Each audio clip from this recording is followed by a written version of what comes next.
नमस्ते दोस्तों, कथानिधि चैनल पर आपका बहुत बहुत स्वागत है। हमारी आज की कहानी है तोहफा।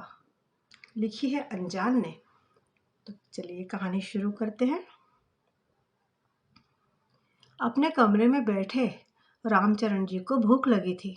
बहुत देर से अपने बेटे के आने का इंतजार कर रहे थे, क्योंकि बहू रामचरण जी को खाना बेटे के खाने के बाद ही देती थी। और आज तो वैसे भी उनके बेटे ललित को आने में देर हो गई थी, तो रामचरण जी से भूख और बर्दाश्त नहीं हो रही थी। जब ललित ऑफिस से घर आया और हाथ मुंह धोकर खाने के लिए डाइनिंग टेबल पर बैठा, तो रामचरण जी भी तेज कदमों से डाइनिंग टेबल के पास आकर खड़े हो गए। बहू रामचरण जी को टेढ़ी नजरों से देख ही रही थी। उसने गरम गरम खाना पति के आगे परोस दिया। रामचरण जी की नजर खाने की प्लेट पर थी, क्योंकि उन्हें भी बहुत जोरों की भूख लगी हुई थी। ललित खाना खाने के बाद अपने कमरे में चला गया।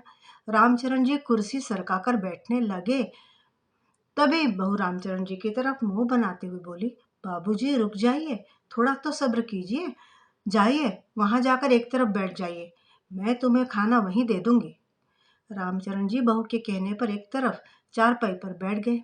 रागिनी रसोई में गई और सुबह की 2 बासी रोटियां लाकर उनके सामने रख दी और थोड़ी सब्जी रख दी।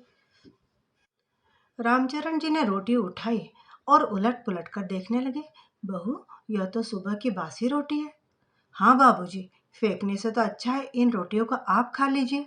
रामचरण जी बहू से बड़े ही धीमे स्वर में बोले, पर बहू, यह तो मुझसे चबाई भी नहीं जाएगी और सूखी सब्जी के साथ तो यह मेरे गले से भी नहीं उतरेगी। बहू कमर पर हाथ रखते हुए बोले, तुम्हें पता भी है महंगाई कितनी हो गई है, और इस तरह अनाज की बर्बादी करेंगे तो कैसे काम चलेगा। रामचरण जी बोले, बहू, तुम इतनी ज्यादा रोटी बनाती क्यों हो कि बच जाए।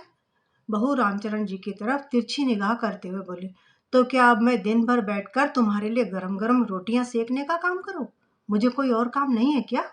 और वैसे भी अगर सूखी रोटी आपसे चबाई नहीं जाती, तो पानी में भिगो भिगो कर खा लो। इतना कहकर बहू रसोई में चली गई।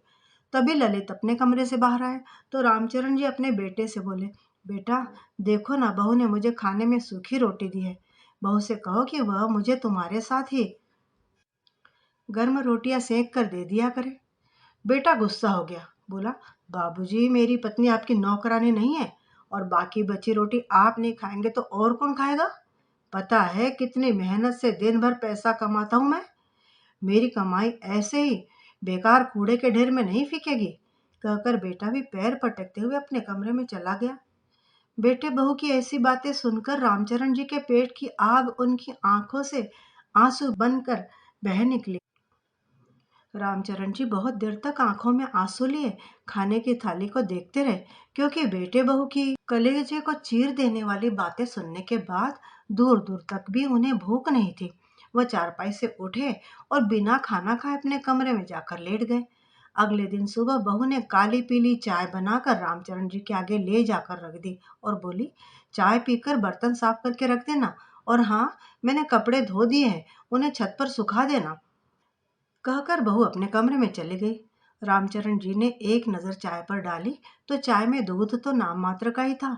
सामने ही दीवार पर लगी पत्नी की तस्वीर को देखकर रामचरण जी फूट फूट कर रोने लगे। कौशल्या, तुम्हारे सामने कभी सूखी रोटी नहीं खाई। तुमने हमेशा मुझे गरम गरम रोटियां खिलाई। आज जब तुम चली गई हो तो बेटे बहू को मेरी 2 रोटी भी भारी हो गई है। मुझे बासी रोटियां खिलाते हैं, मेरी 2 रोटी से उनके खर्च बढ़ जाते हैं। रामचरण जी अपने हर एक बहते आंसू में अपनी पत्नी को याद कर रहे थे। उनकी पत्नी कैंसर से ग्रस्त हो गई थी, इसी वजह से उसका देहांत हो गया था। कौशल्या जी को गए हुए 2 साल हो गए, पर एक भी दिन ऐसा नहीं गया जिस दिन वह अपनी पत्नी की याद न करते हों। बेटे के पास तो इतना टाइम ही नहीं था कि वह अपने पिता के पास बैठकर 2 मिनट बात कर ले। बहू के साथ साथ बेटे को भी अपना पिता बोझ लगने लगा था। रामचरण जी के 2 ही बच्चे हैं, एक बेटा और एक बेटी। दोनों बच्चों की शादी हो चुकी है। बेटी का ससुराल नजदीक ही है। दामाद बाबू पेशे से वकील है। बेटी अपने ससुराल में खुश है, उसे किसी चीज की कोई कमी नहीं है। एक प्राइवेट बैंक में नौकरी करता है। पिता को 2 वक्त की रोटी और थोड़ा सा सम्मान देने के लिए उनके दिल में जगह नहीं है। 75 वर्षीय रामचरण जी अपनी बीमारी और बुढ़ापे से लाचार है, लेकिन फिर भी बहू उन्हें सारे दिन किसी न किसी काम में लगाए रखती है। रामचरण जी दमे के शिकार हैं। बेटा बहू उनके साथ बहुत बुरा व्यवहार करते हैं। रामचरण जी अपनी पत्नी को याद करके आंसू बहा रहे थे कि तभी बहू के चिल्लाने की आवाज आई। रामचरण जी ने जल्दी से चारपाई छोड़ी और बर्तन लेकर रसोई में पहुंच गए। 2 रोटी खाने में भी कितना समय लगता है तुमको? अब देख क्या रहे हो? जल्दी से बर्तन साफ करके रख दीजिए और अपने बर्तन बाहर एक तरफ रख देना। इस तरह अपने बुजुर्ग ससुर को काम बताते हुए बहू को बिल्कुल भी शर्म नहीं आती थी। शाम को जब बेटा ऑफिस से घर आया तो रामचरण जी बाहर सीढ़ियों पर बैठे थे। बेटे को देखकर सोचा दो बात कर लो, लेकिन ललित ने तो उनकी तरफ देखा भी नहीं और सीधा अपने कमरे में चला गया। अगले दिन सुबह जब ललित ऑफिस के लिए तैयार हो रहा था, तब रामचरण जी बेटे से बोले, बेटा मेरे पास कपड़े नहीं है, ले देकर 2 ही कुर्ते हैं और वो भी कई जगह से फट गए हैं।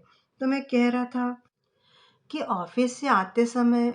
क्या बाबूजी, आप भी बिल्कुल हद करते हैं। कम से कम यह तो देख लो मैं ऑफिस के लिए निकल रहा हूँ। मेरे पास अभी बिल्कुल भी समय नहीं है, शाम को बात करना।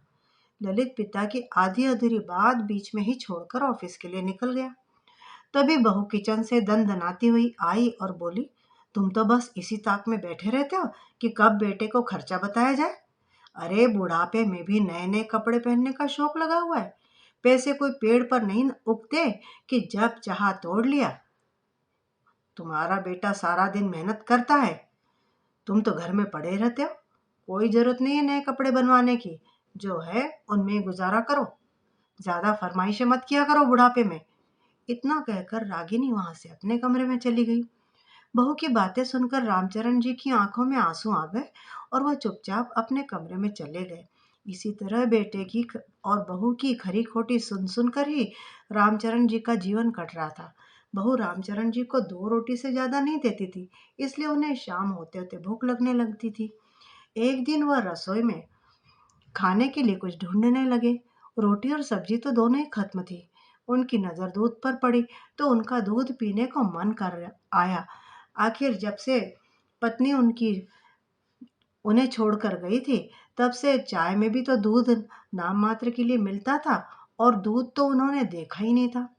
वह आधा गिलास दूध और 2 ब्रेड के टुकड़े लेकर अपने कमरे में जाने लगे तो रास्ते में ही बहू उन पर बुरी तरह बरस पड़ी और उनके हाथ से दूध का गिलास छीनते हुए बोली, किसने कहा मुझसे बिना पूछे रसोई में आने के लिए? बहू सुबह से 2 रोटी में हूँ, भूख लग रही थी, रोटी नहीं थी, इसलिए दूध देखा तो पीने को ले लिया। रामचरण जी दीनता से बोलने लगे, दूध पीने का मन कर रहा है इसलिए थोड़ा सा दूध और 2 ब्रेड के टुकड़े ले लिए हैं।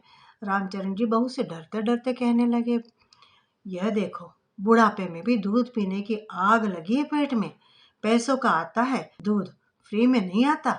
भाव सुना है दूध का। पर आपको क्या, आपको तो सिर्फ खर्चे से मतलब है। बेटा चाहे कैसे भी कमा कर लाए, लेकिन नहीं, आपको तो बढ़िया खाना और बढ़िया पहनने को चाहिए। बहू की फटकार सुनकर रामचरण जी जाकर सीढ़ियों पर बैठ गए। आज उन्हें फिर दोबारा अपनी पत्नी की बहुत याद आ रही थी। वह अपने आप को बड़ा अकेला महसूस कर रहे थे। घर में बहू और बेटे ने तो उन्हें पराया कर दिया था। बेटे बहू से 2 शब्द मीठे सुनने को वो तरस जाते थे। पत्नी के जाने के बाद उन्हें भरपेट भोजन तो मिल ही नहीं रहा था। बेटे से अगर कोई बात करनी होती तो वह भी चिल्लाकर बात करता और बहू उसकी बातें तो सीधे कलेजे को ही चीर जाती। अब रामचरण जी को अपना जीवन बोझ सा लगने लगा। वो अपने पुराने दिनों को याद करने लगे, जब उनकी पत्नी जिंदा थी। तब उनका कितना ख्याल रखती थी। हर समय कुछ न कुछ खाने के लिए नई चीज बनाकर उनके आगे पीछे घुमा करती। सोच सोच कर उनकी आंखों से आंसू रुकने का नाम नहीं ले रहे थे। अगले दिन संडे था। बेटा भी घर पर ही था। बहू ने रामचरण जी को बाजार में सब्जी लाने के लिए भेज दिया था। कुछ देर बाद रामचरण जी सब्जी लेकर घर आ गए। वह सब्जियां रसोई में रखकर बाकी बचे पैसे बहू को देने के लिए उसके कमरे की तरफ बढ़े तो बेटे और बहू के कमरे से आई आवाज सुनकर उन्हें अपने कानों पर विश्वास नहीं हुआ। रागिनी, मैंने सब इंतजाम अच्छे से कर लिया है। मैंने अपना ट्रांसफर भी शहर में करवा लिया है। बस अब कुछ दिन बाद ही हम इस घर को बेचकर शहर चले जाएंगे। यह सुनकर रागिनी खुशी से झूम उठी, लेकिन फिर मुंह बनाते हुए बोली, शहर तो जाएंगे ललित, लेकिन तुम्हारे बाबूजी को लेकर नहीं। अरे तो फिर बाबूजी कहाँ जाएंगे रागिनी? कहीं भी जाए, लेकिन हम उन्हें अपने साथ शहर लेकर नहीं जाएंगे। शहर में रहकर बहुत सारे खर्चे बढ़ जाते हैं। फिर तुम्हारे बाबूजी बुढ़ापे में बिस्तर पर पड़ गए तो कौन करेगा उनकी सेवा? इसलिए बोल रही हूँ कि हम उन्हें अपने साथ लेकर नहीं जाएंगे। और रही बात उनको रहने की, तो मेरी सहेली ने अपने सास ससुर को पास के एक वृद्धाश्रम में छोड़ रखा है। उसी वृद्धाश्रम में मैं बाबूजी के रहने की बात कर लूंगी। ललित कहने लगा, ये आइडिया सही रहेगा। ललित खुश होकर कहने लगा, यह आइडिया सही रहेगा रागिनी, हम बाबूजी को वृद्धाश्रम में ही छोड़ देंगे। बुढ़ापे में उनसे भी छुटकारा मिल जाएगा। फिर रागिनी मुस्कुराते हुए बोली, इसी हफ्ते हमारी एनिवर्सरी भी है ललित ललित। अरे तो क्या इस घर में आखिरी एनिवर्सरी पूरे धूमधाम से मनाएंगे। अब इस कलयुगी बेटे और बहू को सबक सिखाना बहुत जरूरी हो गया था। कुछ देर बाद बेटा और बहू दोनों अपने कमरे से बाहर आए तो रामचरण जी उनके पास आकर बोले, बेटा, मुझे अपनी बेटी सुमन से मिलने को बहुत मन कर रहा है। वह भी कभी जल्दी से आ नहीं पाती, इसलिए मैं सोच रहा था 2-4 दिन के लिए उसके पास चला जाऊं। सुनकर ललित खुश होता हुआ बोला, ठीक है पिताजी, मैं शाम को ही आपको दीदी के यहाँ छोड़ आऊंगा। एक बार के लिए तो रागिनी ने वहां जाने से मना कर दिया, लेकिन फिर सोचा कि अगर यह बुढ़ा यहाँ से 1-2 दिन के लिए चला जाएगा तो हम घर के पेपर और यहाँ से जाने का इंतजाम अच्छे से कर पाएंगे। यही सोचकर रागिनी भी खुशी खुशी रामचरण जी को उनकी बेटी सुमन के घर भेजने को तैयार हो गई। उसी समय रामचरण जी ने एक थैले में अपना कुछ जरूरी सामान रखा और बेटे के साथ शाम को ही रामचरण जी ने बेटी के घर जाने का निश्चय करके और बेटे से बोल दिया। तो बेटा उन्हें वहां छोड़कर आ गया। अपनी बेटी को देखते ही रामचरण जी की आंखों में आंसू छलक आए। उस समय तो रामचरण जी ने बेटी से कुछ नहीं कहा। ललित अपनी दीदी से बोला, दीदी 2 दिन बाद हमारी एनिवर्सरी है, आप अपने साथी बाबूजी को लेकर आ जाना। मुझे समय शायद ही मिल पाए लेने आने के लिए। ठीक है ललित, मैं बाबूजी को लेकर आ जाऊंगी।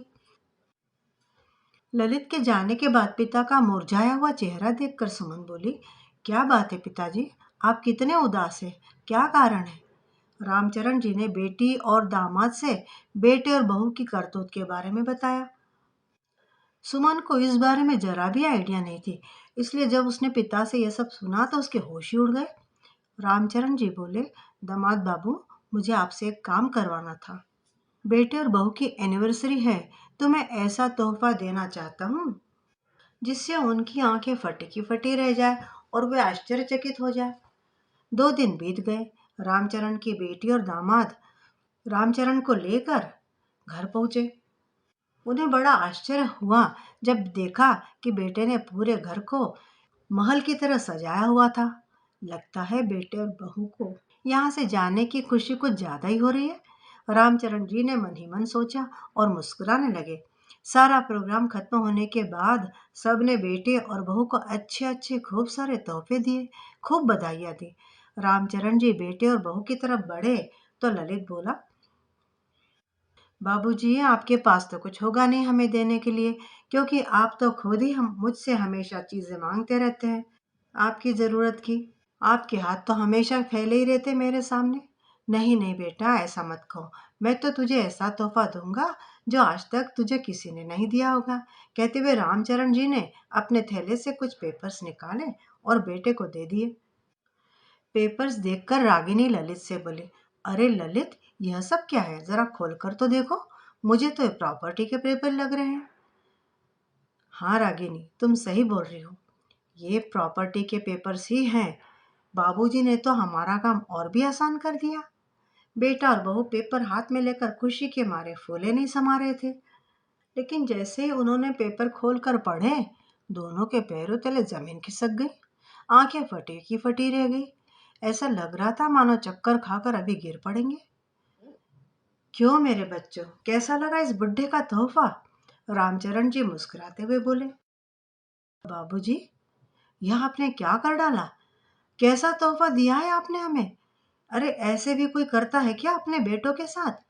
आपने मेरे होते हुए ये सब, आप बेटे के साथ आपने मेरे होते हुए ये सब आप कैसे कर सकते हैं? बेटा, जैसे तू इस घर को बेचकर पिता को वृद्ध आश्रम में छोड़कर पत्नी के साथ शहर में रहने का प्लान बना सकता है, तो मैं यह सब क्यों नहीं कर सकता? बेटा, अब इस घर में तुम्हारे लिए जगह नहीं है और मेरी प्रॉपर्टी पर भी तुम दोनों का कोई अधिकार नहीं है। तुम दोनों ने आज तक मुझे दिया ही क्या था? 2 वक्त की रोटी तुम मुझे ना दे पाए, 2 मिनट का समय तुम मुझे ना दे पाए। प्यार और सम्मान की तो बात ही छोड़ो। मैं सब कुछ सहन करता रहा, इसके बावजूद भी जब रागिनी ने मुझे वृद्धाश्रम में छोड़ने की बात की तो मुझे लगा था कि तुम उसको विरोध करोगे, लेकिन तुम तो खुश हो के उसके फैसले में सहमत हो गए। मैंने तभी यह कठोर फैसला ले लिया था बेटा। रामचरण जी की बात सुनकर बेटा और बहू उनके पैरों में लेट गए और उनसे माफी मांगने लगे। बाबूजी, प्लीज हमें माफ कर दीजिए, बहुत बड़ी गलती हो गई हमसे। नहीं बेटा, गलती तो तुम लोगों से नहीं हुई, गलती तो मुझसे हुई, जो अपना सब कुछ होते हुए भी मैं तुम लोगों की खरी खुटी सुनता रहा, तुम लोगों से इतना दुर्व्यवहार सहता रहा, नौकरों जैसी जिंदगी जी रहा था। लेकिन अब और नहीं, अब मैं अपनी बाकी बची जिंदगी को पूरे आत्मसम्मान के साथ, खुशी के साथ में जीऊंगा। बेटे बहू ने रामचरण जी के खूब हाथ पांव जोड़े, लेकिन रामचरण जी ने उन्हें माफ नहीं किया और 2 दिन बाद ही बेटे और बहू को घर खाली करना ही पड़ा। अपने ही घर में रामचरण जी ने वृद्ध आश्रम बनवा लिया, जिसमें वह और उनके जैसे ना जाने कितने बुजुर्ग और वृद्ध महिलाएं रहने लगे। बेटी ने रामचरण जी को अपने साथ ले जाने के लिए कहा, लेकिन रामचरण जी ने साफ इनकार कर दिया। नहीं बेटी, इस घर से तुम्हारी माँ की यादें जुड़ी हैं। तुम्हारी माँ ने भी इसी घर में दम तोड़ा था और मैं भी अपनी अंतिम सांस इसी घर में लेना चाहता हूँ। रामचरण जी ने अपनी प्रॉपर्टी का आधा हिस्सा अपनी बेटी के नाम कर दिया और आधे हिस्से को बेचकर उन पैसों से अब वह अपना गुजारा करते हैं मजे से। आज वह अपने जैसे ही हम उम्र लोगों के साथ अपने घर में हंसी खुशी से अपना जीवन जी रहे हैं और बेटा बहू वो उन्हें जहाँ वो अब किराए के घरों में यहाँ वहाँ रहते हैं। मित्रों, अभी आपने सुनी अनजान की लिखी हुई कहानी तोहफा। उम्मीद करती हूँ कि आपको कहानी पसंद आई होगी।